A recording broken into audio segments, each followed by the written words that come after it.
तो संविधान पे चर्चा की श्रृंखला के अंतर्गत आज हम लोग मौलिक अधिकार पर चर्चा करेंगे। तो सबसे पहले बताएंगे मौलिक अधिकार कहाँ से लिया गया है। अमेरिका। मौलिक अधिकार अमेरिका से लिया गया है।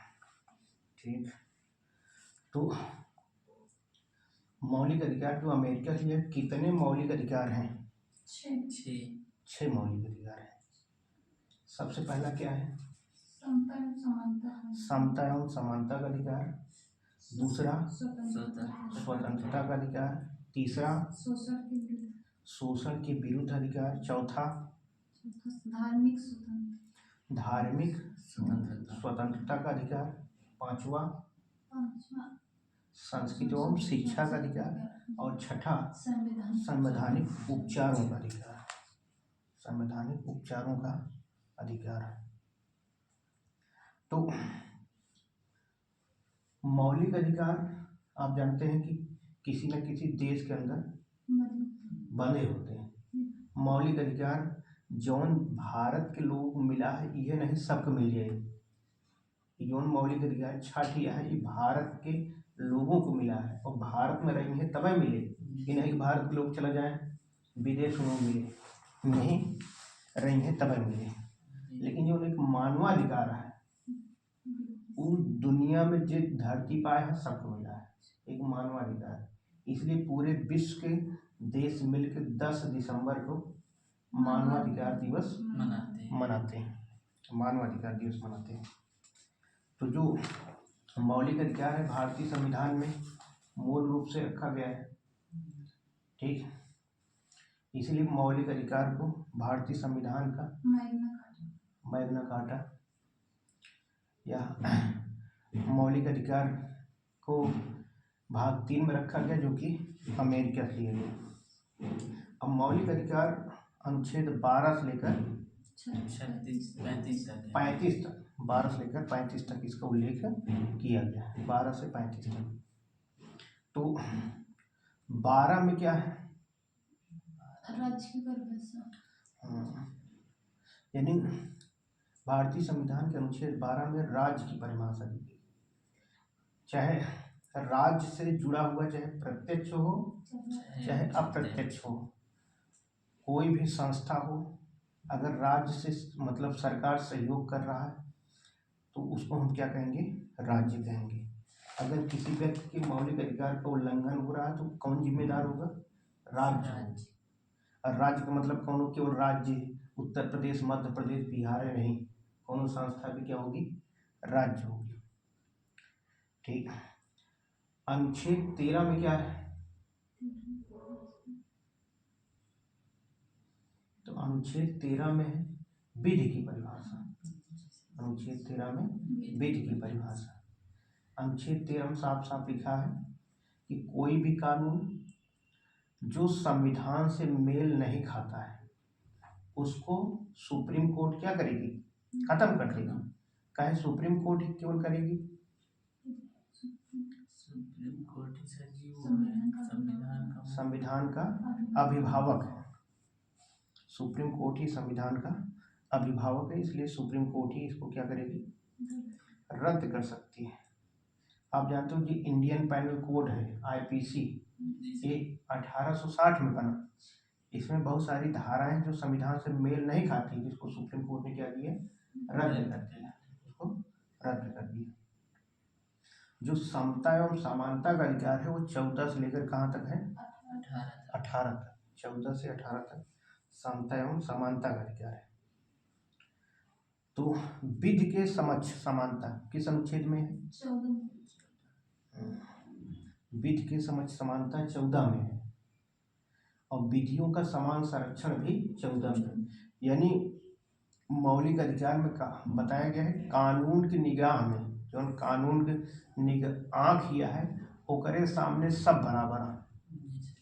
चाहे राजा हो चाहे भिखारी हो चाहे कौन जात के हो, इसे कोई मतलब है। कानून की निगाह सबका वहाँ बराबर। ठीक, ये बताया गया है। कोई भी व्यक्ति अगर कोई गलती कर रहा है जो सजा भिखारी को मिलेगी वही सजा राजा को मिलेगी। ये 14 बता देंगे। ठीक, और 14 में कहा गया है विधियों का समान संरक्षण है, कानून जो है सबके ऊपर बराबर बराबर लागू हुए।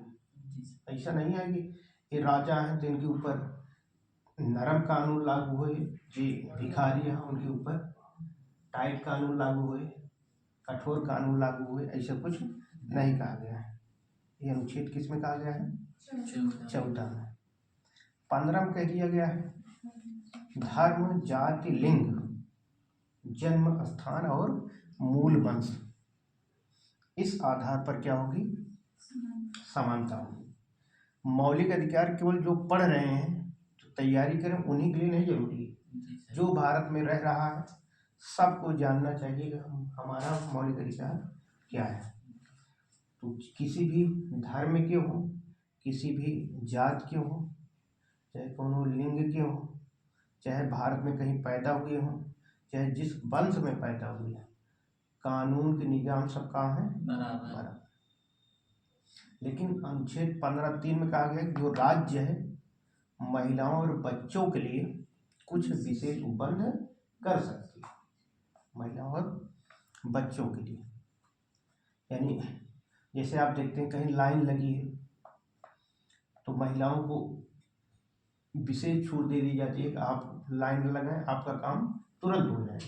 ठीक, ये कानून है। अब ऐसे में पुरुष वर्ग कोर्ट नहीं जा सकते, ये तो समानता का अधिकार है, इनको हम पहले से आए थे, इनको पहले, इनका काम पहले क्यों हो गया?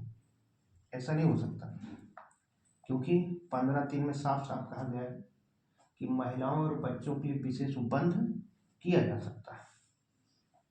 15(4) के अंतर्गत यानी अनुच्छेद 15 उप अनुच्छेद 4 में कहा गया जो शिक्षण संस्थान है इसमें जो आरक्षण की व्यवस्था की गई, वहाँ केवल उच्च वर्ग के ही लोग नहीं, अमीर ही नहीं, गरीब लोग भी क्या हो? शामिल हो, पढ़े लिखे, वो लोग, उनका भी एडमिशन हो। जबकि 15(5) में जो कहा गया है उच्च शिक्षण संस्थान, जैसे बड़ी बड़ी जो डिग्रियां लेते हैं, डिप्लोमा करते हैं, उसमें भी कुछ सीट इनके लिए आरक्षित रहे, जिससे ऐसा ना हो कि जिसके पास ज़्यादा पैसा है वही जाके एडमिशन लेके वही पढ़ ले और जो गरीब है वो सब का हो जाए, पढ़ ही न पाओ ना।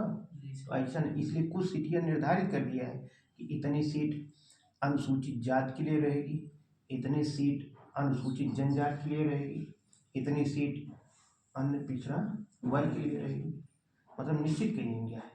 इसीलिए जिससे सब लोग कम से कम पढ़ तो लें। अनुच्छेद 16 है लोक नियोजन में समानता। लोक नियोजन में मतलब कौनो भर्ती निकले तो वहाँ सब आदमी शामिल हुए अधिकार है, सब लोग फार्म भरे के अधिकार है। लोक नियोजन में समानता, उसमें जाति, धर्म, लिंग, मूल वंश या जन्म स्थान, इस आधार पर कोनो भेदभाव न होए, सब केहू समान रूप से वहाँ शामिल हुई हैं। लेकिन 16(3) में कह दिया गया है कि जो राज्य है वह क्षेत्र के आधार पर, किसके आधार पर? क्षेत्र यानी निवास के आधार पर कुछ विभेद कर सकता है, कुछ वरीयता दे सकता है। जैसे आप जानते हो कोनो भर्ती निकलती है, पता चला उत्तर प्रदेश में भर्ती निकली तो उत्तर प्रदेश को विशेष आरक्षण, यानी जो आरक्षण की व्यवस्था है अपने राज्य में रहेगी, उत्तर प्रदेश के लोग ही उत्तर प्रदेश में आरक्षण पाएंगे जो जिस वर्ग में आते हैं। ऐसा नहीं को बिहार में चले गए या वो मध्य प्रदेश में चले गए तो वहाँ पर आरक्षण नहीं मिलेगा, उनको वहाँ पर जनरल माना जाएगा, सामान्य माना जाएगा, ये बात कही गई। और 16(4) में कह दिया गया है कि जिसको अभी कम, यानी ऐसा वर्ग जो अभी नौकरी में बहुत कम है, अभी बहुत पीछे हैं, उनका वहाँ तक पहुँच ही नहीं पाए हैं, तो उनका आरक्षण दीजिए, उनका आरक्षण दीजिए। भारतीय संविधान के भाग 16 है, भाग 16 में कहा गया है जो पिछड़े वर्ग के लिए विशेष उपबंध की प्रावधान किया गया है। तो हम अनुच्छेद 340 है, अनुच्छेद 340 ओमा कहा गया है कि अब कैसे सरकार जाने के पिछड़ा के एकदम पीछे है, तो 340 में कहा गया है कि राष्ट्रपति एक ऐसा कोनो आयोग बनाए दे कि वो आयोग एक ढूंढे कि कौन सा वर्ग बहुत ही पिछड़ा है, कौन सा वर्ग अभी पीछे है, ये कहा गया है। इसी को ध्यान में रखते हुए 1953 में काका कालेकर आयोग बना, काका कालेकर आयोग बना। और जो काका कालेकर आयोग 1953 बना, उसमें प्रधानमंत्री जवाहरलाल नेहरू थे। तो 2 साल बाद 1955 में पर रिपोर्ट देश, जब 1955 रिपोर्ट देश, तब ऐसी स्थिति में, क्योंकि उस समय यानी 1955 में भारत खाए उगले बहुत समस्या थी ना, तो ज़्यादा ध्यान रहा कि कम से कम खेती बाड़ी हो सके, कृषि हो सके। इसी को ध्यान में रखते हुए सरकार ने ज़्यादा इनके रिपोर्ट पर ध्यान नहीं, यानी आरक्षण उस समय लागू नहीं हुआ।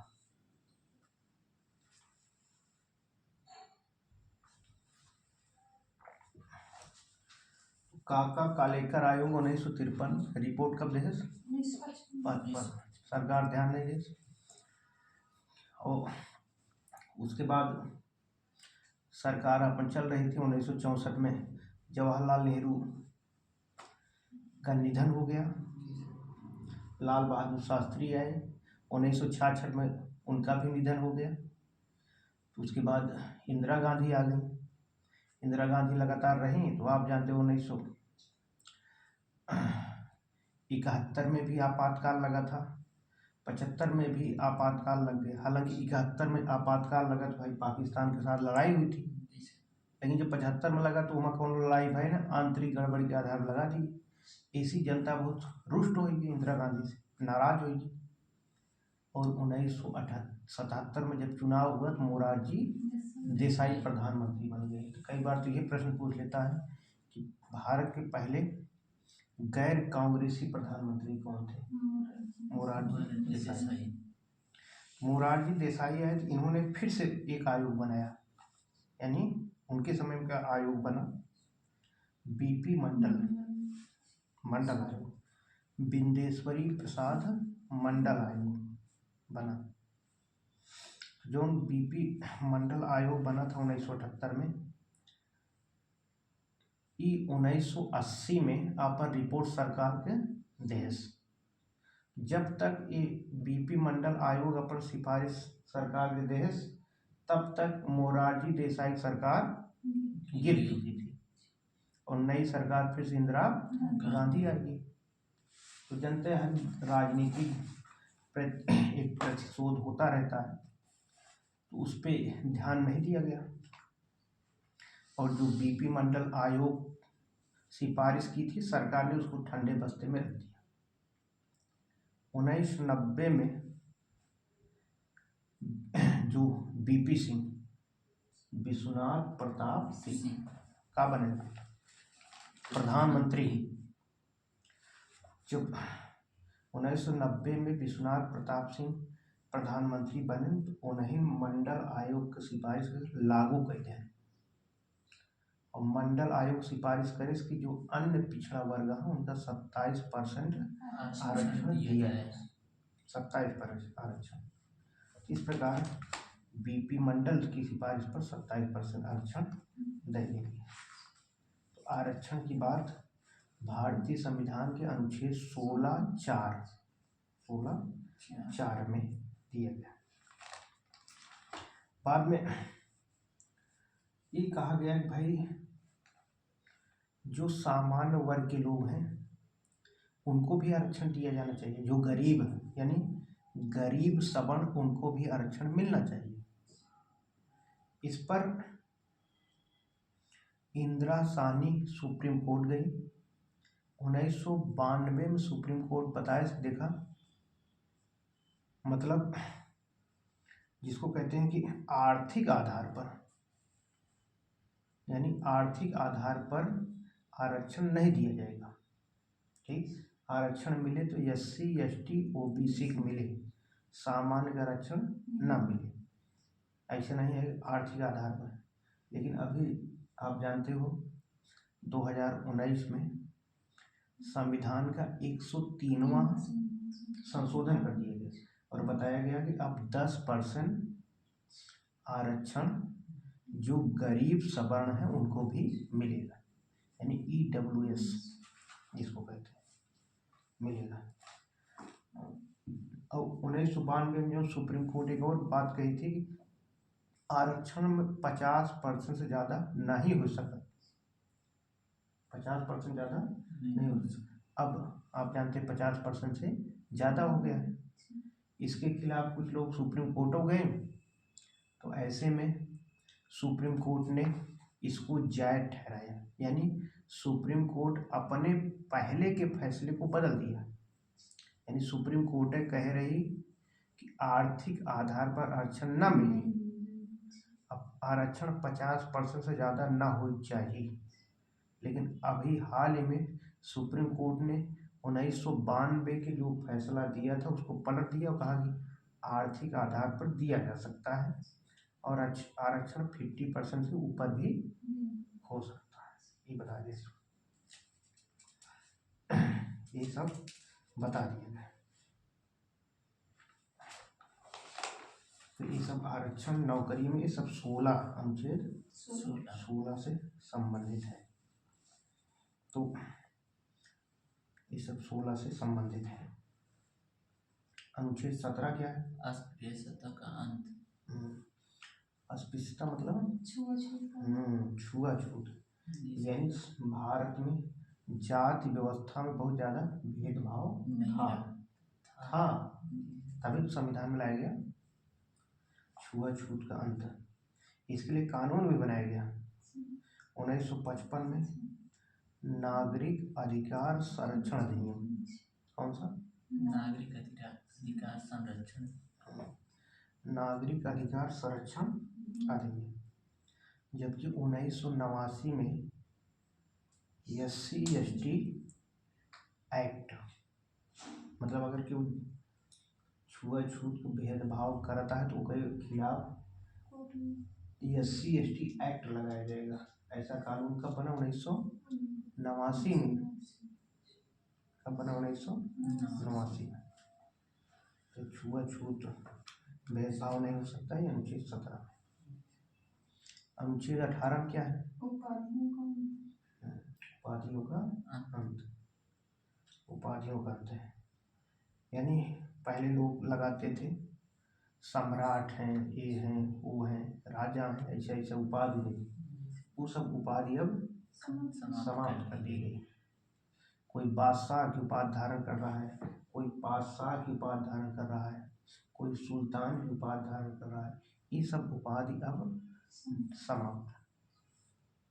लेकिन जो शिक्षा क्षेत्र में डॉक्टरेट की उपाधि मिलती है वो सब दीन जा सकता है, ऊपर रोक नहीं लगा, उस पर रोक नहीं लगेगी।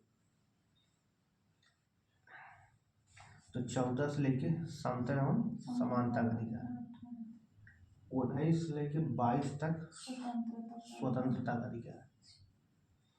तो 19 में कहा है 19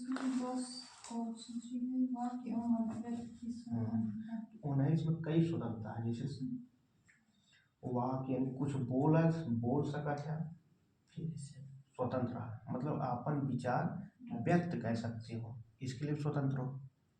दूसरी बात, बिना हथियार के कौनो सम्मेलन कर सकते हो, कौनो हथियार लेके नहीं बम सम और AK-47 लेके जाए कौनो सम्मेलन करा, बिना हथियार के शांतिपूर्ण कौनो सम्मेलन कर सकता है। लेकिन जौन सिख लोग हैं, सिख जो पंजाबी जिसको कहते हैं, उनके धर्म के अनुसार वो कृपाण ले सकते हैं, तो अपन कृपाण लेके सम्मेलन कर सकते हैं, उनका छोड़ देंगे।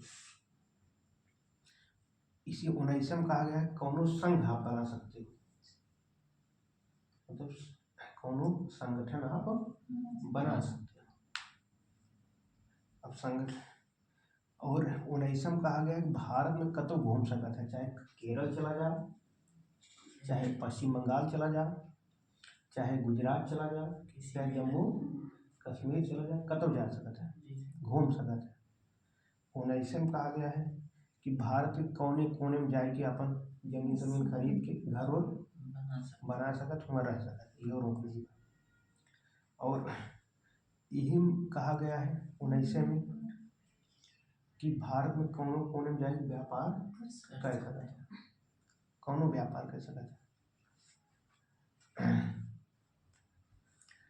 यही 19 में एक और अधिकार रहल कि संपत्ति बटोर सकत है, लेकिन इसको हटाया कब गया? 44वां संशोधन 1978 में। तो 44वां संविधान संशोधन 1978 में संपत्ति का अधिकार क्या हो गया? हटा दिया। यानी अब वो मूल अधिकार नहीं रह गया, अब विधिक अधिकार रह गया। तो जैसे 19 में बता दिया कुछ बोल सकत है, अभिव्यक्ति कर सकते हो, सम्मेलन कर सकते हो, बिना हथियार के कौनो संगठन बना सकते हो, भारत में कतो घूमा, कतो घर बना लिया, ये सब अधिकार है। लेकिन ऐसा नहीं, ऐसा कुछ बोल दे कि क्योंकि खिलाफ बोल दिया, मतलब वहाँ का लगा कुछ लिमिटेशन भी है, निर्बंधन भी है। ऐसे कुछ नहीं बोल सकते, नहीं पता लगा कल बता दे कि चोरी करे रहे तो बता दे हमारा मौलिक अधिकार है, चोरी करे तब तो उसकी जो छवि होगी क्या होगी? धूमिल होगी, खराब होगी, तो कोर्ट जा सकता है, उसका मानहानि कहा था।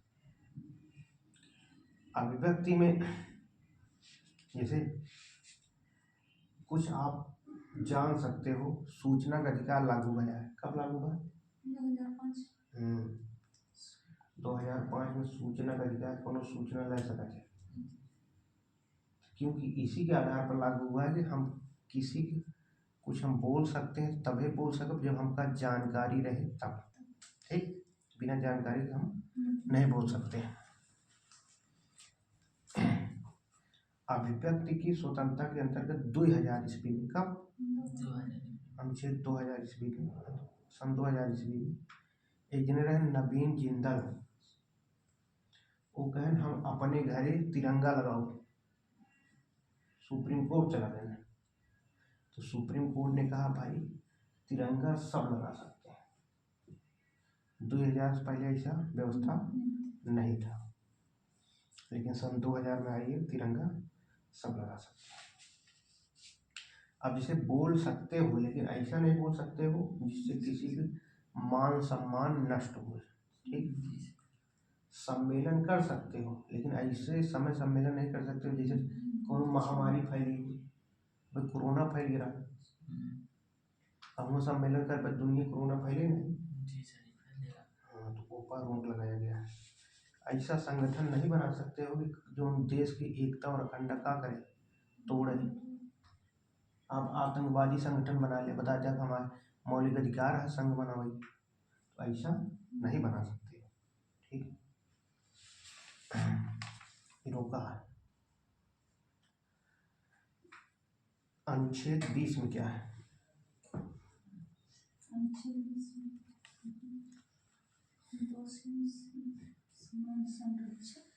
दोष सिद्ध के संबंध में संरक्षण, इनमें 20 में बता देंगे। इनमें बताओगा है कि जिस समय अपराध हुआ है उसी समय कानून लागू हुए। मतलब यह है जैसे आज आप चोरी कर रहे हैं, आज चोरी करें, कानून आपको पता है आज अगर हम चोरी करें तो 3 साल सजा, ठीक, आज चोरी कर ले, लेकिन मुकदमा चले 2-4 दिन चलबे करे, 2-4 साल 5 साल, तो पता चला अगले साल फिर नया कानून बन गया, चोरी करके आजीवन कारावास। तो 4 साल बाद जब सजा सुनाई जाए तो ऐसा नहीं कि आपको आजीवन कारावास होगा, सजा कौन हुई? जो पहले जब आप गलती की हो उस समय कौन सजा है वह सजा देंगे, 3 साल सजा हो जाएगी। ये नहीं बाद कानून बदल के फिर से आपको सजा दे दी जाए। ठीक, तो ये मौलिक अधिकार के उल्लंघन है, मौलिक अधिकार के उल्लंघन है, तो इसलिए एक आ गया। दूसरी बात, एक गलती के लिए एक सजा, एक गलती के लिए एक सजा ही दी जाएगी। ये नहीं है कि एक गलती के रहा तो उसको सजा देगी, एक गलती के लिए एक सजा देंगे। तीसरी बात क्या कही गई है, क्योंकि जबरदस्ती खुद के खिलाफ गवाही देने के लिए बाध्य नहीं किया जा सकता। नहीं मार पीट के आपसे कहलवा ली कि हमें हत्या करें, आप भाई पीट पीट के आप उन बताएं कि आप कबूल करो जुर्म, तो ऐसा नहीं कराया जा सकता। इसीलिए अदालत जो है पुलिस के जो स्टेटमेंट है वो मनबो नहीं करता। कैसे अदालत कैसे लागत का, तो पुलिस वाले मार मार न कबूल करवाए हुए ना, इसलिए फिर से पूछा था, पूरा स्वतंत्र रूप से समय दी जाता है कि भाई सजा हो, जो दोषी है उनका सजा हो, थोड़ा देर हो जाए, लेकिन ये निर्दोष है उनका सजा ना हो, ये बिना देर होता, ये बिना देर होता। तो 20 में है क्या, दोष सिद्ध के संबंध में संरक्षण। 21 में क्या है, जीवन का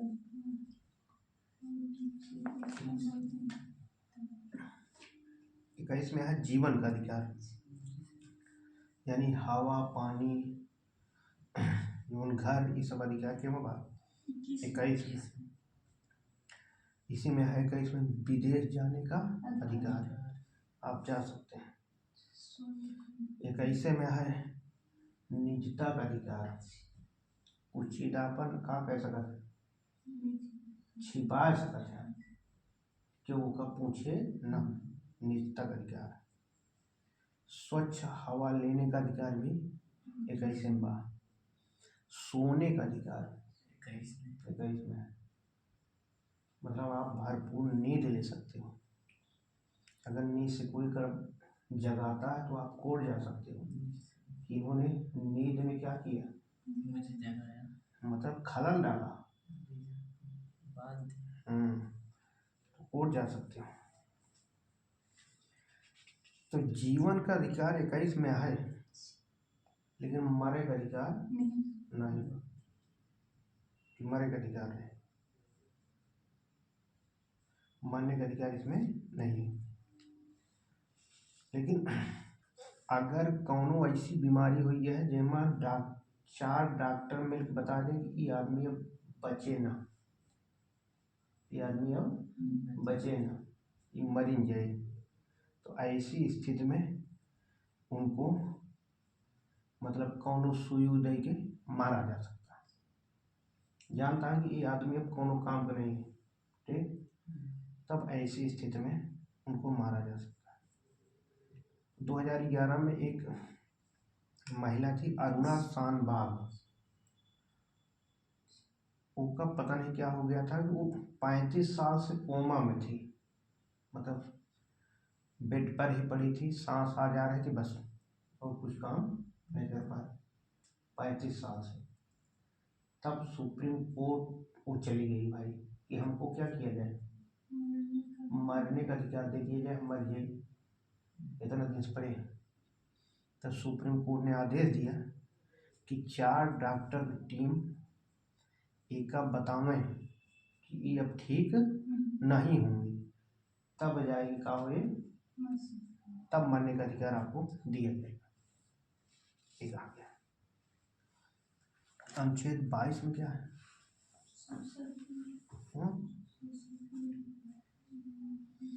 तो 22 में है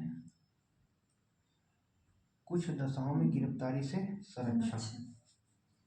मतलब 22 में कहा गया जैसे कि गिरफ्तार पुलिस आ रही पकड़ने, तो सबसे पहला काम तो आप पूछ सकते हो काहे हमका पकड़ा था, काहे हमका पकड़ा था ना भाई, कौनो कागज वोगज आए वैसे पकड़ चला है, यानी कारण पूछ सकते हो।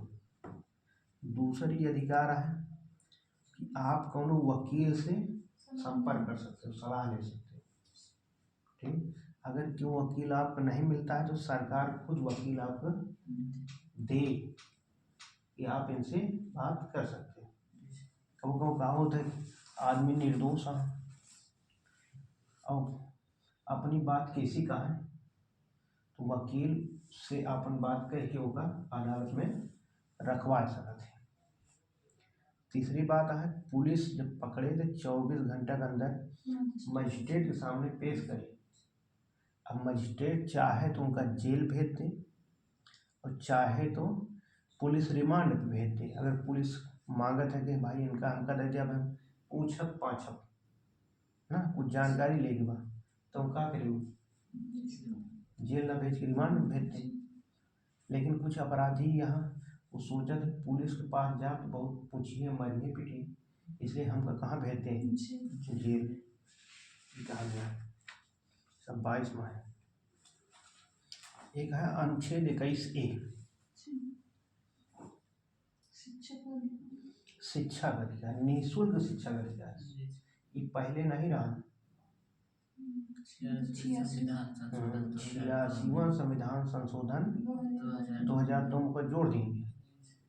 निःशुल्क शिक्षा का मतलब ये भवा 6 से 14 साल के बच्चों जो पढ़े आए जे पढ़ाए बा ई बाद में ओकरे ऊपर मुकदमा नहीं कह सकत कि हम जब तोका पढ़ाए तो इतना रुपया खर्चा करे हमका दे, ऐसा नहीं कर सकत। इतना पढ़ाए जो है वो हम ले नहीं सकते, वो निःशुल्क से उसको कहते हैं। तो ये मौलिक अधिकार है बच्चों के लिए निःशुल्क शिक्षा प्राप्त करें। और माता पिता कर्तव्य भी है, माता पिता का कर्तव्य भी है कि कम से कम निःशुल्क शिक्षा दें। तो अनुच्छेद 23-24 कौन सा अधिकार है, शोषण के विरुद्ध अधिकार, शोषण के विरुद्ध अधिकार। 23 में क्या है,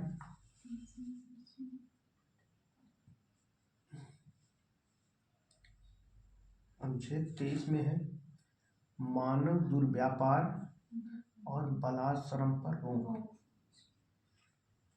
यानी मनुष्य को बेचा नहीं जा सकता, जैसे पहले बेचा जाता रहा, उनका दास दासी बना लेते रहे ना। आप सुने होंगे कि इल्तुतमिश बालबन खरीद लिए थे ना, तो पहले ये बेचा, लेकिन अब संविधान बता गया है 23 में कि किसी व्यक्ति को कोनो आदमी वस्तु नहीं है, कोनो सामान न वो का बेचता होता पर रोक लगवाना है। प्लस 23 में कहा गया है कि वो कतो काम करे उसका पैसा ले कर जा रहा है, आप मजदूरी के पैसा न मिले, ठीक है, क्या कहते हैं दुर्व्यापार जिसको कहते हैं बलात्श्रम। अगर नहीं दे रहा था आप कहाँ जा सकते हैं, कोर्ट जा सकते हैं।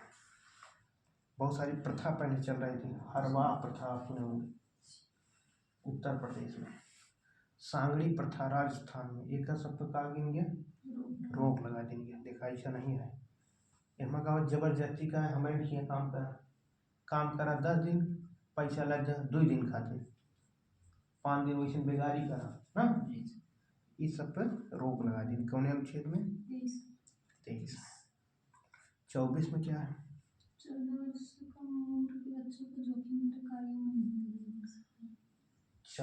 यानी 14 साल से जो छोटे बच्चे हैं इनका ऐसा काम में ये लगा लेगा, इनका लंबाई संबाई बढ़ करे हैं, बहुत भारी काम करे लगी, लंबाई संबाई न बढ़े, पता लगा उनके मानसिक विकास में सब पढ़े समय यही बिना रोक लगाई है। उसके बाद 25 से 28 तक कौन सा अधिकार है, धार्मिक स्वतंत्रता का अधिकार किसमें है, 25 से 28। 25 में कहा गया है आप कौन धर्म मान सकते हो, जैसे हिंदू हो, 5 मिनट बाद आप मुस्लिम बन सकते हो, ये आपका मौलिक अधिकार है। 5 मिनट बाद आप सिख बन सकते हो, ये भी आपका मौलिक अधिकार है। 10 मिनट बाद आप ईसाई बन सकते हो। कौनो धर्म आप जो चाहे वो माने, चाहे तो कौनो माने या चाहे तो ना माने, ये आपके ऊपर है। धर्म के अनुसार आचरण आप कर सकते हैं, ये भी कहा गया है।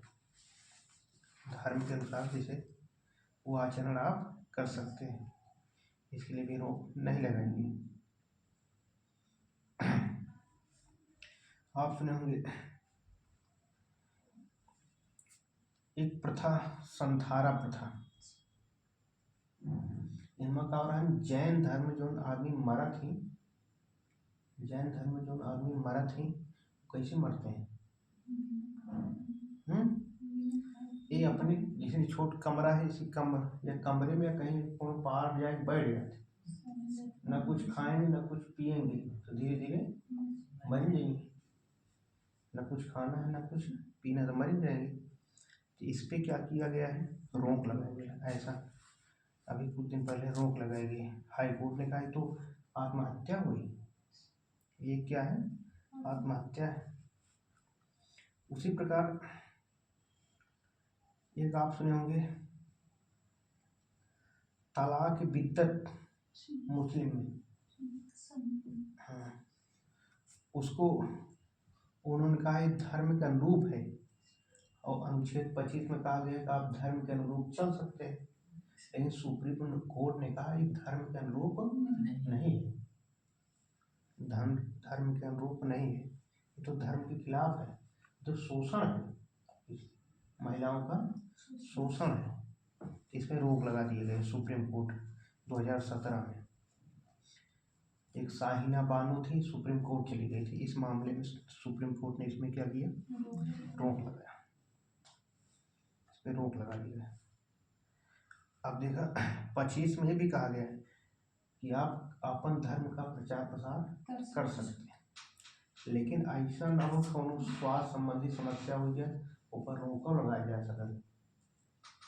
नहीं पता लगा कोरोना जैसे फैला रहा, आप चला निकाला, ताजिया निकाला, या आप भारत मिलाप का आयोजन करें, इससे और फैल जाएगा, तो सरकार क्या कर सकती है?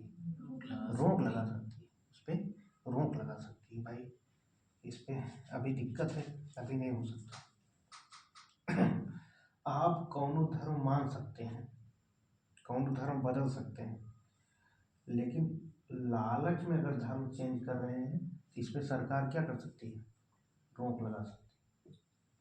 मतलब कि पहले इतना पैसा ले लिया, आप दूसरा धर्म चेंज कर लिया, तो इस प्रकार सरकार क्या कर सकती है? रोक लगा सकती है।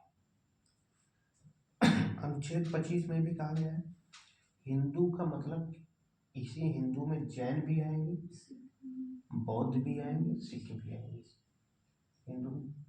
हिंदू में ही बौद्ध, जैन और सिख भी आएंगे। अनुच्छेद 26 में है कि धर्म से संबंधित कोई भी चल अचल संपत्ति आप अर्जित कर सकते हैं। भाई अर्जित चल अचल संपत्ति, अस्थाई और अस्थाई संपत्ति आप बटोर सकते हैं। और लोग संपत्ति इस प्रकार अर्जित करते हैं ना, उसको अर्जित कर सकते हैं। तो न केवल अर्जित कर सकते हैं बल्कि उसका उपयोग भी कर सकते हैं, ये कहा गया। 27 में क्या है? 27 में धार्मिक कार्य नहीं किया जा सकता। 27 में बतावा गया है कि ये नहीं कि आप ये धर्म मानते हैं तो इतना रुपया महीना या सालाना दे पड़े। धर्म के आधार पर टैक्स नहीं लगेगा, नहीं देना पड़ेगा, न देना पड़ेगा, ये पता होगा। नहीं पता लगा इस धर्म पे इतना टैक्स है, इस धर्म तब फिर मजबूरी की तो टैक्स देना, इस धर्म छोड़ा, इस समस्या ये भी ना। धार्मिक कर्म पर रोक लगाई क्या माँ? 27 में। 28 में क्या है? 28 में क्या है? तो 28 में है कि धार्मिक कौनो शिक्षण संस्थानों में धार्मिक शिक्षा नहीं दी जाएगी। धार्मिक शिक्षा नहीं दी। धार्मिक शिक्षा का मतलब ये नहीं है कि आपको बौद्ध धर्म के बारे में नहीं बताया जाएगा, जैन धर्म के बारे में नहीं बताया जाएगा, हिंदू धर्म के बारे में नहीं बताया जाएगा, इस्लाम धर्म के बारे में नहीं बताया जाएगा, सिख धर्म के बारे में नहीं बताया जाएगा। धार्मिक शिक्षा का मतलब है आपको कोई धर्म स्वीकार करने के लिए प्रेरित नहीं किया जाएगा। अब ऐसा नहीं, बहुत सारे लोग अब कोचिंग आते हैं तैयारी करने, अब हम बता दें अगर आप ये वाला धर्म मानोगे तो आपका सिलेक्शन जल्दी हो जाएगा। ऐसा हम नहीं कर सकते। और तो बताते ही हैं कि ऐसा बौद्ध धर्म ऐसा ऐसा शुरू हुआ, ऐसा ऐसा इसके संस्थापक ये लोग थे, कैसे फैला, ठीक, जैन धर्म कैसे फैला, ये सब बताया जाएगा। लेकिन किसी व्यक्ति को किसी धर्म को मानने के लिए प्रेरित नहीं किया जाए, बाधा नहीं, प्रेरित नहीं किया जाएगा। नहीं तो हम बताएंगे हम ये धर्म मानते हैं, हम हिंदू धर्म मानते हैं, देखा हमका जीएस याद हो गया है, आप भी मानो, क्या होइए याद होइए, तो बच्चे क्या होंगे, सोचेंगे, हो सकता है मानने लगेंगे। ऐसी बात हम नहीं कर सकते, ठीक। अनुच्छेद 29-30 में क्या है? शिक्षा एवं संस्कृत का अधिकार। ये खासकर जो अल्पसंख्यक है, भारत में 6 अल्पसंख्यक है, हिंदू छोड़ के मुस्लिम, जैन, बौद्ध, सिख, ईसाई, ठीक। तो ये सब क्या है? पारसी भी अल्पसंख्यक। तो हालांकि संविधान कौन अनुच्छेद में नहीं लिखा है कि ये फला फला व्यक्ति अल्पसंख्यक होंगे या फला फला वर्ग अल्पसंख्यक होंगे, लेकिन सुप्रीम कोर्ट के अनुसार जेकर जनसंख्या 50% से कम है वो कहा जाए अल्पसंख्यक। अल्प मतलब कम, और 50% से ज़्यादा है तो बहुसंख्यक ये कहा जाए। तो अनुच्छेद 29 में क्या है?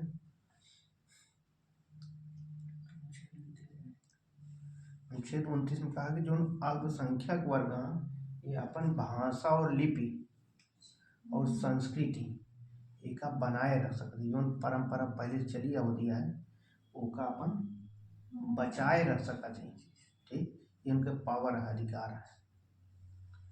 30 में क्या है?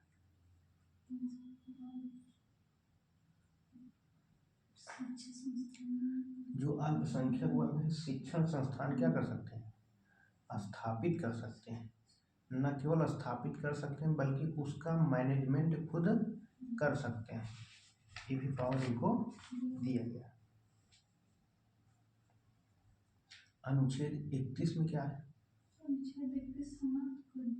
अनुच्छेद 31 में था संपत्ति का अधिकार, लेकिन एक आज 44वां संविधान संशोधन 1978 में खत्म, इस संपत्ति का अधिकार नहीं रहेगा।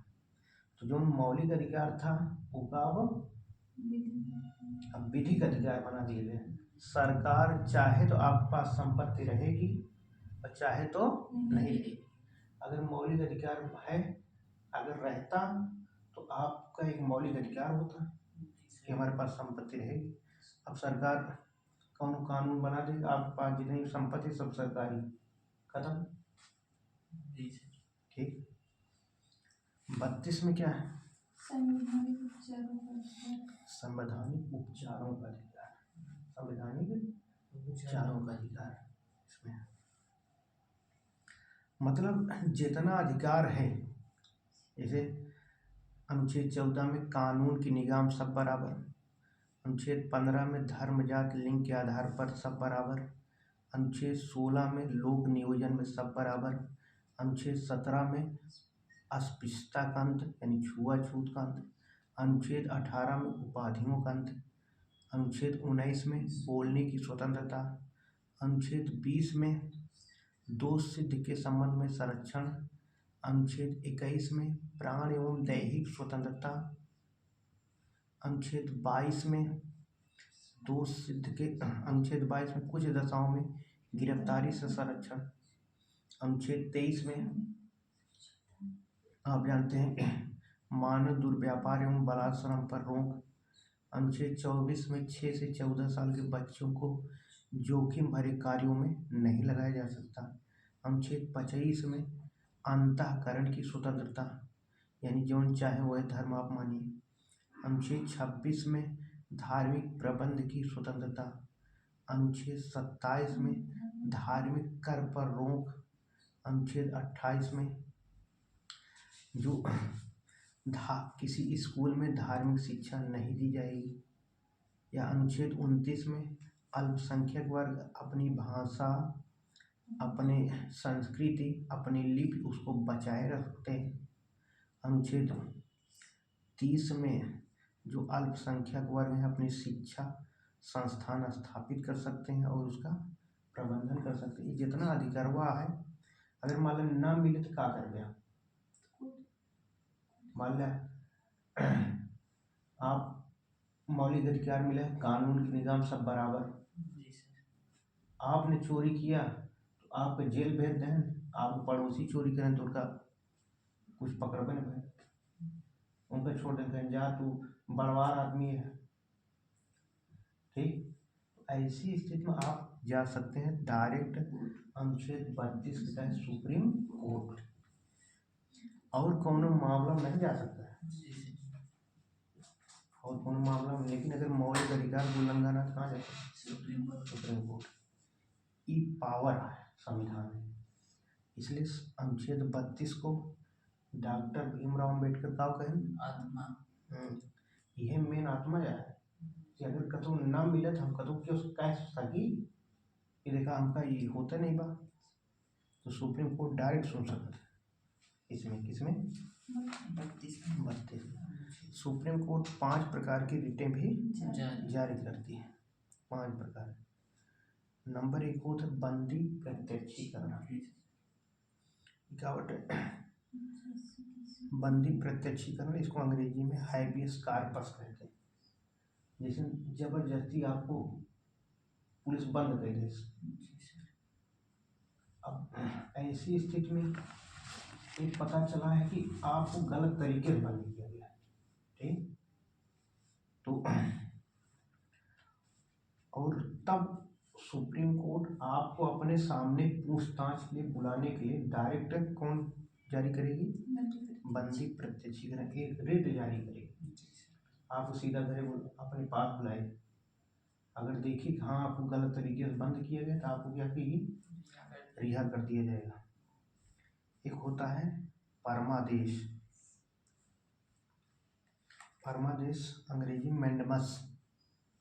कौनो संस्था सुप्रीम कोर्ट के निगाह में ठीक से काम अगर नहीं कर दिया है तो सुप्रीम कोर्ट आदेश दे कि आपका काम ए है, ए का करा। हम आपको आदेश देते हैं कि आपका काम है, इसको आप करिए। इसको क्या कहते हैं? परमादेश। इसको परमादेश। एक होता है प्रतिषेध। प्रतिषेध का मतलब है कि किसी संस्था कौनो काम है ही करता है वो, तो रोकी देखा आप काम ही नहीं है, आप काम ही है, आप काम है खाना बनवाइए, आप जाए फिल्म देख रहे हैं, जौन आप काम है वही आप करिए। तो कौन जारी करेगा? Supreme court. कौन सा? रिट प्रतिषेध। प्रतिषेध का मतलब होता है रोकना या निषेध करना, कि आप काम जो करता है या हटना, रुक जा।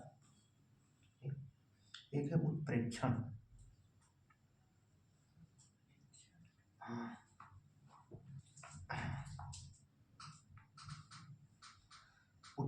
उत्प्रेक्षण का मतलब है कि कौनो संस्था कौनो काम कर चुकी है, कौनो काम कर चुकी है, तो तुरंत उस पर रोक लगाने के लिए क्या करता है सुप्रीम कोर्ट? रीट जारी करता है। ये काम ठीक नहीं बा, हमारे निगाह में हवा है, गड़बड़ है, काम तुरंत खत्म, क्यों करे है सब खत्म। एक होता अधिकार परीक्षा।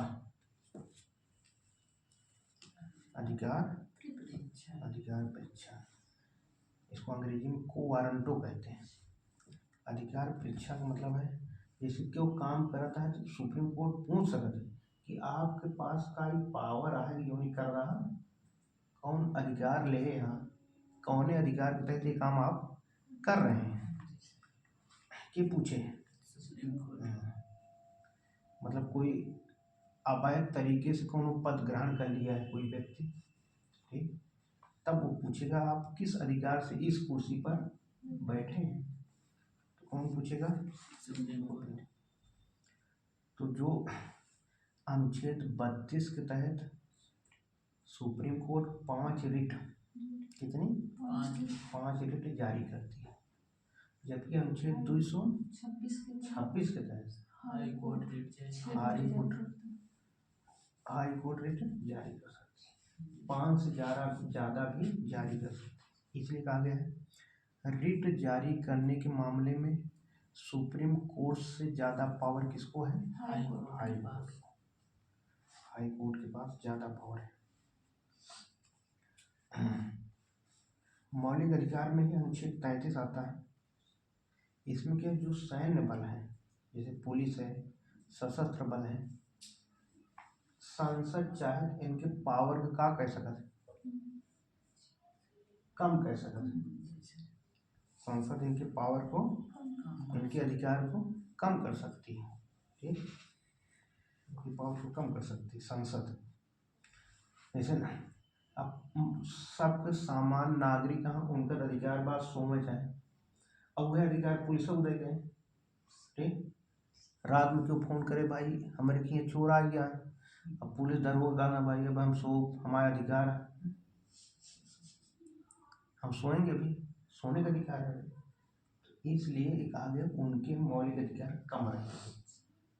नहीं पता लगा कि सीमा भारत पाकिस्तान बॉर्डर पे BSF वाले तैनात था, उधर से रात में पाकिस्तान से आतंकवादी चला हुआ था, एक आता भाई हम सो, हमारा अधिकार है अनुच्छेद 21 के तहत हम नींद ले भाई, ठीक, उनका सब ये सब अधिकार नहीं मिला है, उनके अधिकार कम है। कौन अनुच्छेद में, 33 में। उनके अधिकार संसद बनावत है, जैसे उचित हो वैसे अपन बनावत है। अनुच्छेद 34 में क्या है, अनुच्छेद 34 में क्या है, जब किसी क्षेत्र में मार्शल लॉ लागू हो, सेना कानून लागू हो, सेना वाला कानून लागू हो, तो ऐसी स्थिति में जब सेना कानून लागू हो जाए जो संविधान है वहाँ लागू नहीं होगा, तो बहुत जने की जो मौलिक अधिकार है ओके हनन होगी, अब बहुत सारे मौलिक अधिकार क्या हो गया, समाप्त हो जाएगा, ठीक। तो संसद कानून बनाए कि जो मौलिक अधिकार के तहत आपको नुकसान भा होगा दे सकता, भरपाई कर सकता, एक हमें कहा गया है 34। 35 में क्या है, संसद मौलिक अधिकार के कुछ बातों पर कानून बना सकती है, क्या मैं कहा गया 35 में, ठीक। अब जैसे अनुच्छेद आप जानते हैं कि 32 में है रिट जारी करने का अधिकार, तो सांसद कानून बनाए कि ये कह सकते हैं कि सुप्रीम कोर्ट और हाई कोर्ट के अलावा अन्य कोनो जो न्यायालय है वो भी रिट जारी कर सकती है, लेकिन पावर कितने बा, संसद की, वो चाहे दूसरे को दे सकते पावर ना, अब पावर वा केवल सुप्रीम कोर्ट हाई कोर्ट को है, लेकिन संसद चाहे तो दूसरे को दे सकती है। संसद चाहे तो निवास के आधार पर नौकरी दे सकती है, संसद कानून बना दे यूपी का आदमी की नौकरी यूपी में केवल मिले, MP का MP में मिले, बिहार के बिहार में मिले, इसके बना सकते संसद। और अभी आपने देखा इस जो सैनिक हैं, जो पुलिस हैं, उनके मौलिक अधिकार के कम करत है संसद, उसको कम कर सकती है। अनुच्छेद 34 में कतो सैनक कानून लागू हुआ है, सैन्य कानून लागू हुआ है। तो वहाँ अगर किसी के मौलिक अधिकार का उल्लंघन हनन हुआ है तो संसद कानून बनाए कि उनका जो कुछ नुकसान भाव का भरपाई करत है। अनुच्छेद 17 आप जानते हो अस्पृश्यता संबंधित है, वो संसद का बनावत है, कानून बना सकती है। अनुच्छेद 23 आप जानते होंगे जिसमें मानव दुर्व्यापार एवं बलात्संग है, उस पर भी कानून कौन बना सकता है? संसद बना सकती है। इन सब क्षेत्रों में कानून संसद बना सकती है। तो मौलिक अधिकार पर आज हम लोग क्या किए? चर्चा हुई। अब अगले क्षेत्रों में जो हमारा विशेष चर्चा रहेगी राज्य के नीति संतुलन। एक चीज बड़े महत्वपूर्ण है, जो मौलिक अधिकार है ये राज्य के लिए नकारात्मक है और जनता के लिए सकारात्मक।